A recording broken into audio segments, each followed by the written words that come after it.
AM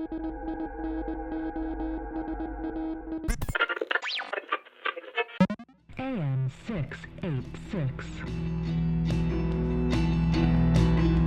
I woke up today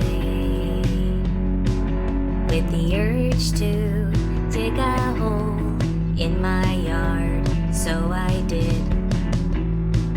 I'm wildly out of practice digging for the things I want, but I went all in. So I'll take my bones and move them around to make something better and new. I'll be a puzzle to you.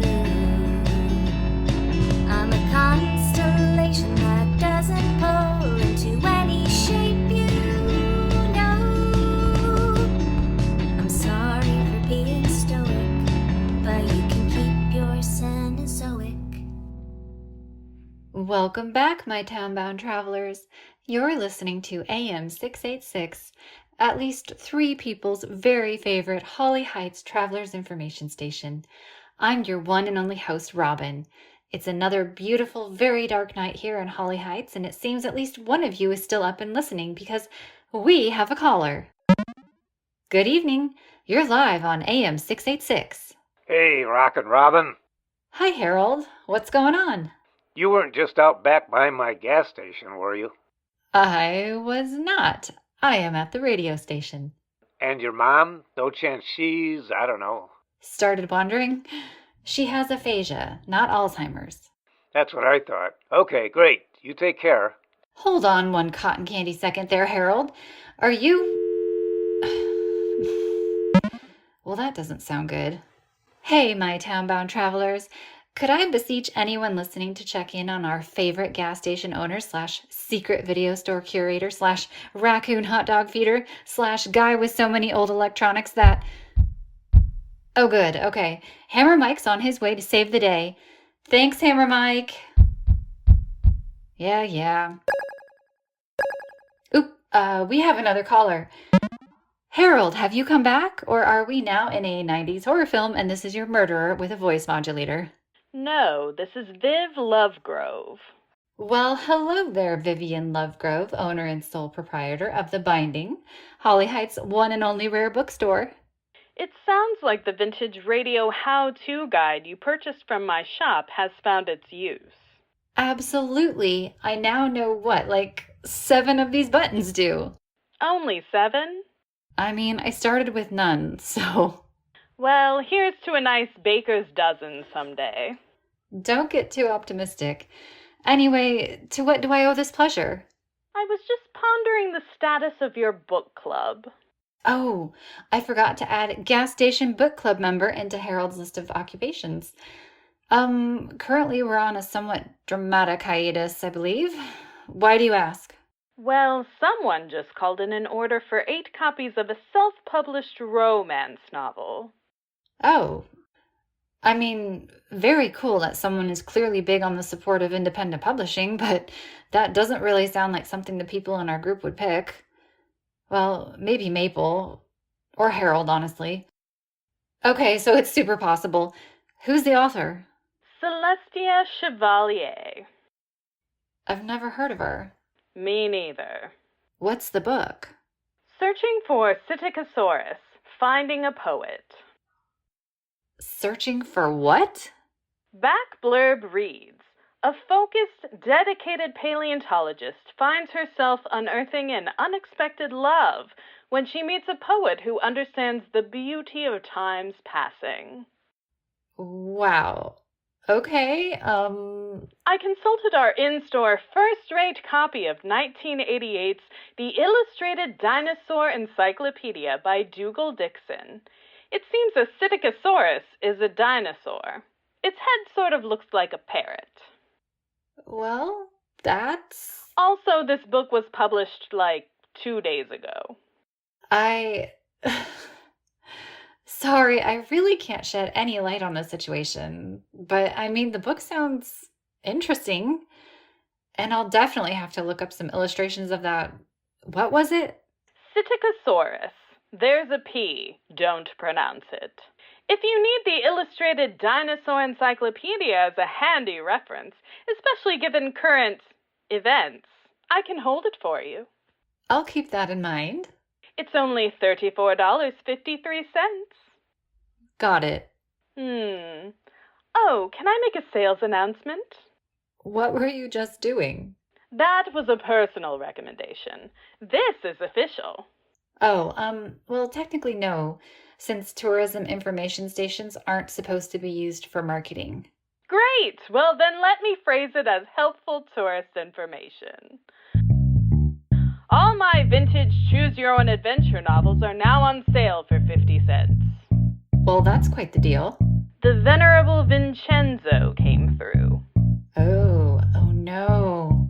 I'd heard he left town after his 6th fine for standing outside Greta's greatest Geistgream parlor and vigorously criticizing the patron's astrological signs. Well, he's back. And he decided the only true path to take on any adventure is the one that leads you to a higher plane. So when I wasn't looking, he ripped out all but one of the ending pages for each of my 7 pristine adventure novels. Oh no, I'm so sorry. Not as sorry as he's going to be when I get my hands on him. I don't want to ask, but I also kind of do. Why did he leave one single ending page per book? Well, he needed something to staple his list of Ascension tenets to, apparently. His what? I have literally no idea. They're all related to tide tables. We don't have tides in Holly Heights. We don't even have water. Well, you know that, and I know that. I heard there's going to be a bonfire at the Harvest Festival. Maybe I'll just toss 'em in. Surely there's still some adventure to be chosen despite the missing final page. What if you staple in a blank one with the option for kids to write their own final conclusions? Well, if someone listens to that idea and comes to buy my collection, I'll be in your debt. Regardless, come pick up your romance novels. Wait, my romance novels? They were paid for in your name. By whom? I love that you used whom, but also, can't tell you. Client confidentiality. You're a bookseller. And this is your mystery. See you soon. Well, my town-bound travelers, I've got to admit, if you'd asked me before right now whether there was such a thing as too much mystery, I would have said never. But seriously, we have our station's mysterious theme song. We have Lotte's Dino Discovery. There are the mysterious voicemails, which I had another one, by the way. Something to do with tree down or ground up evolution. I don't even know. Plus, we have this sudden Lyle Stanley person who has convinced us all about returning to the magic of the harvest or whatever. And now we have baffling books and Harold possibly running around the forest all by himself.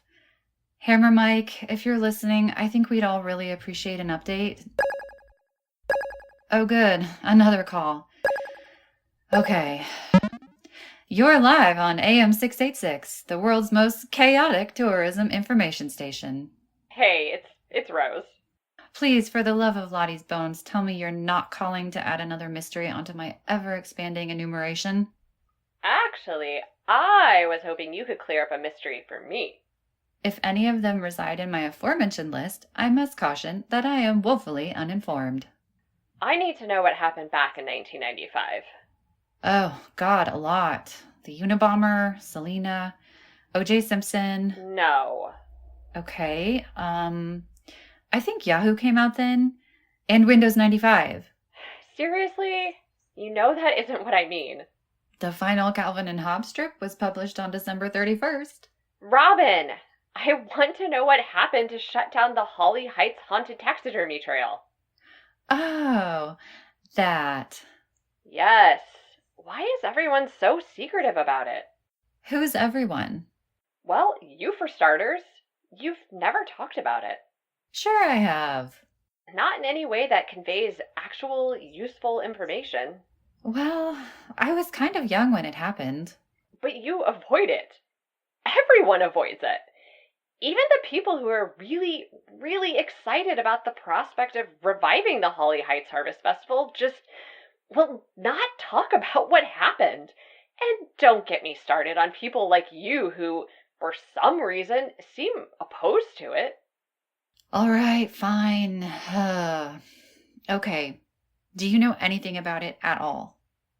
I know someone died. Right. Well, sort of right. Can you just... The problem is nobody ever found her body. What? Mallory Irvine is technically still missing. That was her name? Mallory Irvine. Yeah. She was... Actually, I'm not sure how local she really was. She babysat for me, once. Was she nice? I was 9. I can't really remember. Well, you're living with your mom again, right? That's why you came out here after your last job didn't work out? Just ask her. Rose, I came here because my mom had a stroke. Oh. Oh my God. I am so sorry. I don't know why I thought... It's fine. The two things did happen pretty simultaneously. For obvious reasons, it was easier to post online about my AV promotional position being cut from the museum. Well, easier. Yeah, of course. Well, I mean, we did tell Ruth that we got our info about each other from social media. See? Not a shadow of a lie. But yeah, I'll ask her. It's just kind of tough for her to communicate right now. Sure. Will she get better? Yeah, of course. She's better every day. Well, that's so great. Yeah, that's great. Right. So anyway, back to Mallory Irvine. Yeah, tell me. Okay, so like I said, whether or not she lived full-time in Holly Heights, she came here for the Final Harvest Festival. She's the reason it was the Final Harvest Festival. So, what happened? Okay. Let me just add some overall context. You probably know all this from the foundation, but... I know very little from the foundation except for buzzwords and the fact that we only speak of Cutter Cope in whispers. We've always only spoken of Cutter Cope in whispers. That's kind of the point. He's our local legend, our hero, and he doomed us all. Well, that's incredibly dramatic. Right? But it really isn't. Holly Heights was just another railroad town for years and years. We were on a major route, and as you can probably guess from all the trees around here, we were a big spot for logging. But there were also passenger rail lines that would come through here, and Holly Heights is pretty much exactly the midpoint between major cities. People would get off, spend a night or two here under the beautiful starry skies, and then be on their way. Oh, well, that explains how old school pretty everything is here. And why nobody bothered to make more than one way in or out of here. Yep. Everyone came in on the trains, so nobody wanted to have to try and carve more roads through the woods. You weren't kidding about this place being tough to navigate at night. I mean, aside from the main street, everything kind of just trails into darkness. Yeah. Well, when the interstates began construction, everything started to change. Suddenly, people didn't have to cut through Holly Heights to get somewhere else. And cheaper lumber wasn't something to sneer at, so the railroad began to dry up. I did think it was kind of weird how the train tracks through town are so decorated. Yeah, since nothing uses them anymore, I guess it was either let them rust back into the ground or make them fun. But painting them? That's dedication. I think everyone's left their mark on those tracks somewhere along the line. Literally. Right. So, where does Cutter Cope come into all of this? Okay, so the Copes have always been a name around here. That big house of theirs out in the woods was built nearly 150 years ago. Back then, they ran Cope Carving, which was the big logging company. That sounds more like a pumpkin salesman than wood, but alright. Well, when the industry dried up, they didn't really care. They were sitting on piles of money, and they watched as the town just gradually withered. Sure, they would invest here and there, but by the time my mom was born, things were pretty grim. A lot of people moved away, but there were a lot of others who had been here since they came over to America in the late 1800s. So they hung on. And then, in the 80s, there was Cutter Cope. Son of Cope. More like son of son of son of son of Cope. But accurate genealogy was never really my thing. I'm sure Maple knows. Or Lotte. I get the impression Lottie's family has been here for a long time, too. Yep. And Ruth's. Part of the reason why both of them are as entrenched as they are. What about you? What about me? Oh, stop being coy. How long has your family been here? I'm honestly not too sure. I definitely don't have the same sense of, here I shall stay until the ground comes to swallow me away. Is that a saying? Pretty sure it's the town motto. But the point is that when Cutter Cope suddenly started making his weird sculptures, people paid attention because he was rich instead of, rightfully pointing out that they were kind of crazy. Were they? He apparently started doing taxidermy really, really young, and his first tableaus all revolved around roadkill and reenacting the moment of death. Oh, that's, Yeah. So when he started getting merely eccentric instead of morbidly disturbing, I think the town may have overcompensated with praise. But it was when he started his hybrid taxidermy that he really took off. Combining animals. Yes. And then with his hybrid taxidermy, you start to see the new foundation of Holly Heights. Was the Roosterosaurus the big one? Yeah. It got into all the art house magazines or whatever. People started coming to see his work, which is when he began converting that structure out in the woods to become the Taxidermy Museum. Where is that? I wanted to visit it. It's not open. It's been locked up for ages. Oh. Well, maybe as an employee of the foundation? Good luck with that. I mean, if you ask nicely, maybe Maple would take you there. Or you could ask Lotte to help you break in. Why? Cutter Cope actually had a huge fight with Lottie's dad over the taxidermy museum, since technically the structure was way on the outskirts of Lottie's dad's land. So was the haunted taxidermy trail, at least until Cope bought out Lottie's dad. Wait, Lottie's dad gave in? I'm surprised given, Lotte. It wasn't easy.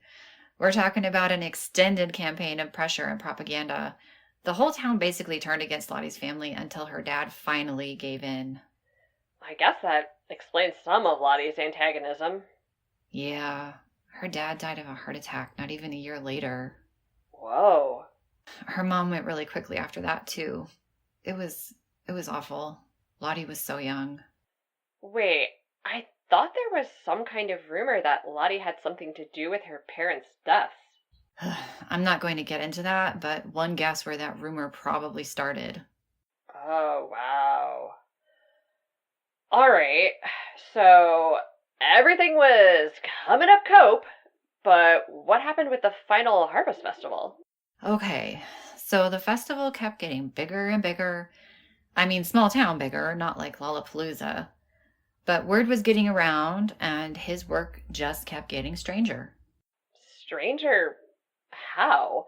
I've tried to find materials about the final festival. I mean, especially since it seems like there was definitely a marketing push behind it.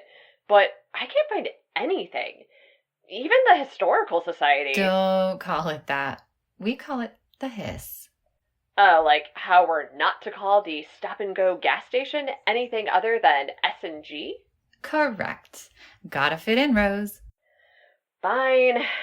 The Hiss has Zip, and apparently the Holly Heights Herald has never had pictures? Told you it was basically a newsletter. And I'm not surprised about the Hiss. Can't remember the bad stuff. That's not good small town behavior. Sure.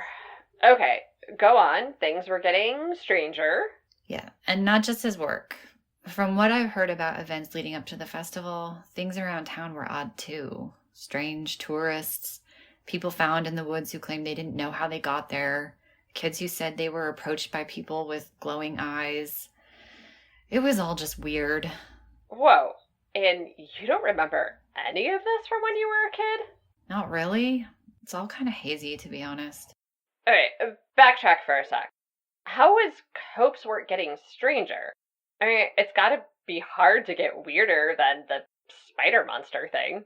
Well, he claimed that he was going to unveil some big deal taxidermy experiment at that particular festival. He claimed it was a representation of an old god. What? Yeah. He was acting like he was going to summon Cthulhu. The festival was going to be this big performance piece. I don't know. Like I said, I don't remember the specifics, but it was going to be this big thing. So what happened? Nobody knows. If you're being dramatic for the purposes of radio, I'm going to... No, seriously. Nobody knows what happened to Mallory Irvine. There's actually a news recording of her right before she went into the woods. Really? Yeah. I think Harold has a copy of it, if he ever comes out of the woods again. She was in the background of a television news program about the festival. It's real brief. And that's the last anyone saw of her? Yeah, minus the kids. What kids? There was a group of 3 kids who claimed that they'd gone into the woods right after Mallory. They said they'd felt something super weird the moment they'd stepped into the tree line, but their account is kind of nebulous. Because children are liars. I mean, yes, but also because they admitted they were there to try and catch ghosts. They'd taken a talk boy. Do you remember the talk boy? Not really? I think there's one in Home Alone. I've seen that movie like once. What? How can you have seen... Okay, we'll discuss that later. Basically, the kids had gone in to try and catch evidence of the haunted trail actually being haunted. Of course they did. Uh-huh. Had there actually been claims of the trail being haunted before this? Not that I know of. I think they just watched too much X-Files or something. But according to them, they were only on the trail for a few minutes when the lights started flickering. Ooh, very spooky. Gets spookier. According to our tiny little unreliable narrators, they'd only made it a few steps further before they started seeing movement in the trees. Movement? Mm-hmm. And they said they saw something glowing. Ooh, ghosts? Kids said no. They didn't know what it was, but they thought it was real. Well, color me surprised. Whatever they were seeing, they only saw it for a handful of seconds. They said there was an electrical sounding buzz and everything went totally dark. Mallory Irvine, who I guess they'd caught up with at that point, told them to wait while she went ahead to investigate. She had a flashlight. Apparently, our intrepid trio hadn't thought that far ahead. Well, what happened next? Apparently, they gave her the talk boy. They told her to record whatever happened. She took it, went off, and disappeared around a bend in the path. The boys said they waited for 5 hours, which is totally legit. Oh, little kid time. And then suddenly, from deeper along the path, there was a flash. They ran toward it and wound up tripping over Mallory's flashlight. She was nowhere to be found. And no one ever saw her again? Uh-huh. The boys somehow managed to escape the trail and get some adults on the case, but nobody ever found anything of Mallory except her flashlight. Huh. Well, what about the talk boy? You think I wouldn't have told you if they found the talk boy? What kind of campfire ghost storyteller do you take me for? Sorry. I really wish we were around a campfire right now. Right?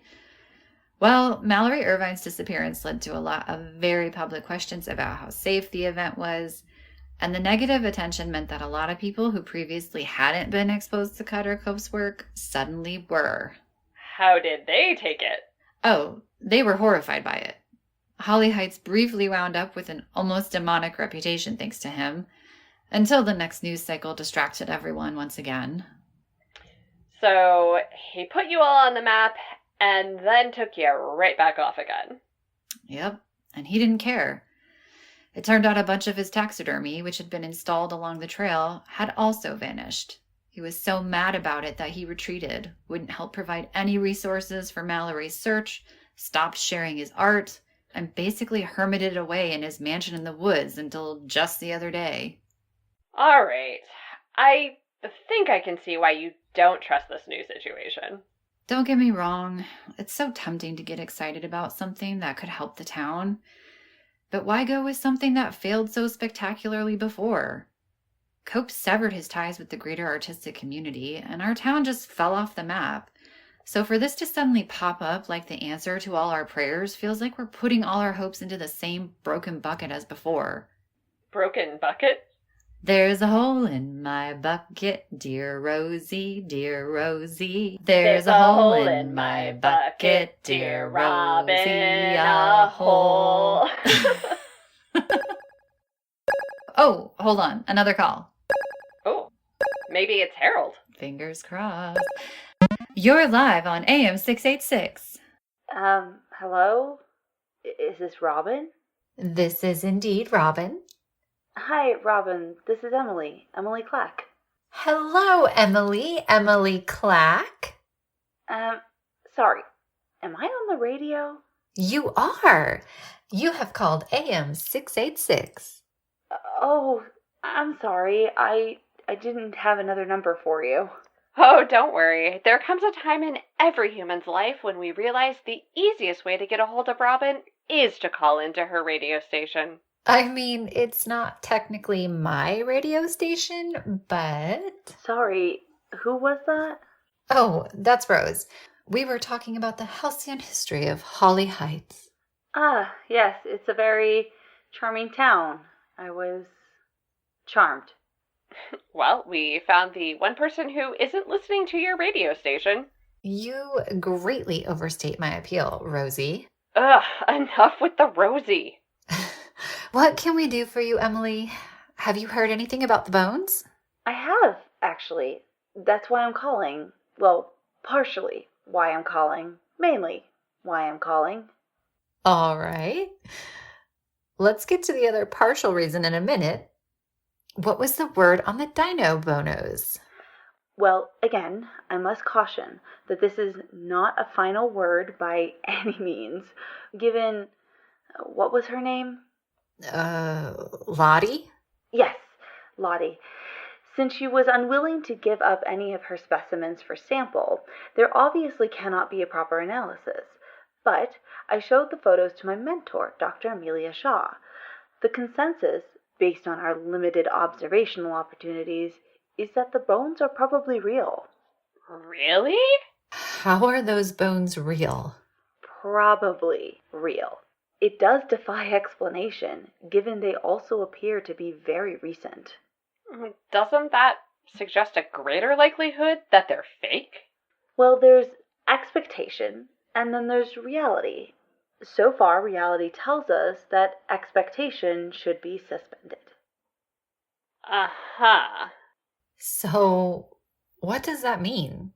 In what way? Well, what would be the next step for Lotte? Is she going to be rich and famous? I mean, maybe. Well, no. Maybe. I don't know. All right. Well, thanks so much for calling to tell us. You're very welcome. Thank you for including me. This has all been most fascinating. I found myself dragging out books I'd stored away years ago. That's great. It's always a little bit magical to reconnect with part of yourself. Yes, I found myself doing quite a bit of that. That's awesome. Do the thing. Light that campfire. What is it with you and camping jokes? Speaking of things, are you all still doing that book club? Oh, gosh. The book club. With everything going on, I completely forgot. You know, I was recently reminded. What are you thinking, Emily? Interested in joining? Well, I think it might be nice, to get out there. For sure. And, I think we have a really interesting choice for our next meeting. Oh, yeah? Mm-hmm. Searching for Psittacosaurus, Finding a Poet by Celestia Chevalier. Oh, I don't know her. Sounds, interesting. We're reading what? Yep. It'll be an experience. Okay, well, will you let me know how I can get the book and when the meeting will be? I will text you after the broadcast. Oh, you have my number? Yes. I called you a few weeks ago, remember? Oh, right. Okay, well, have a good evening. You too.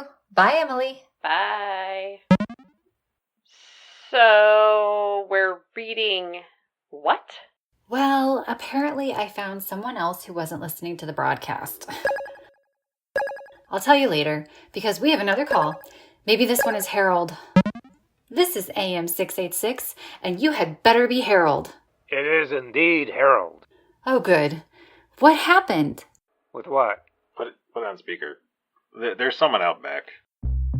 Behind the S&G? Uh-huh. Well, who was it? No idea. They were just standing around out there. Well, that's not creepy at all. Did you call the cops? Oh, what are they gonna do? I'm fine. I got a hammer. Mike doesn't count. He has to go to bed soon. Aha. He means he has a sledgehammer. Oh, God. I still think that it would be a good thing to bring up. What would? You know. I don't? Not you. None of it would do any good. I think the public should be the judge of that. Wait, who's not bringing up what? Look, I'm gonna help Harold lock up around here, then I'll be back to walk you home. Okay, Robin? I'll be fine. Don't worry about it. I'm gonna worry about it. Yeah, me too. Me 3. I'll come walk you home too. But then I'll have to worry about both of you getting home after you get me home. I told you I have a hammer. I'm gonna head off.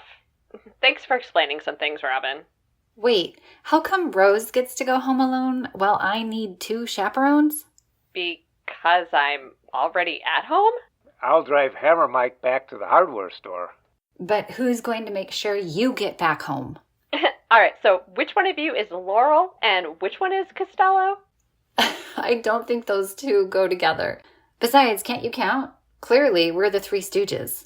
Look, nobody go anywhere until I get back. With Harold. You're staying in my guest room tonight, buddy. I told you I got a hammer. We've all got a hammer, really. Please sign off. Okay, my town-bound travelers. We've come to the end of another evening together. However, if you happen to see anything strange, let us know, will you? It's all starting again. Come on, Harold. Hang up. Let's go. All right, but let me get my lead pipe, too. I have a wrench if you want it. Do you think this is a game of Clue? No, I don't have a conservatory. But you know who does? That bastard Cutter Cope. Okay, hang it up. And on that note, sleep tight, Holly Heights. Don't let the Rabbitosaurus bite. Hello. Did you know that relatively recent studies have shown evidence of countershading in the Psittacosaurus? This means that thanks to its dark body and lighter belly, it would have an easier time of blending into its surroundings. I wonder if any predators were able to do the same thing. Only time will tell.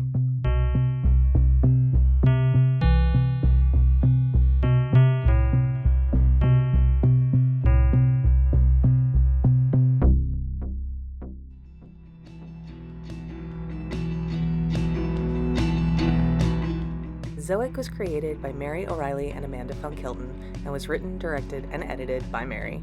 Our performers this episode are Amanda Funk-Hilton as Robin, Bernard O'Reilly as Harold, Natalie Fee as Vivian Lovegrove, Ramona Mourir as Rose, Petra Vannucci-Henkel as Emily Clack, and Noah Moran as Hammer Mike.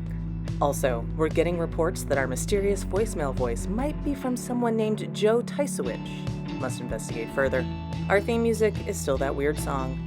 All of the music is done by Mary, with sound effects from iMovie. If you were also horrified to learn that it's been 30 years since the last Calvin and Hobbes comic, then you should subscribe to us on Apple Podcasts. We can't fix that problem, but you might be just the same kind of weird we are. You can also find us on YouTube, Instagram, and Spotify. Any questions? Email us at academicosaurus@gmail.com. Sleep tight, townbound travelers. We'll see you next week.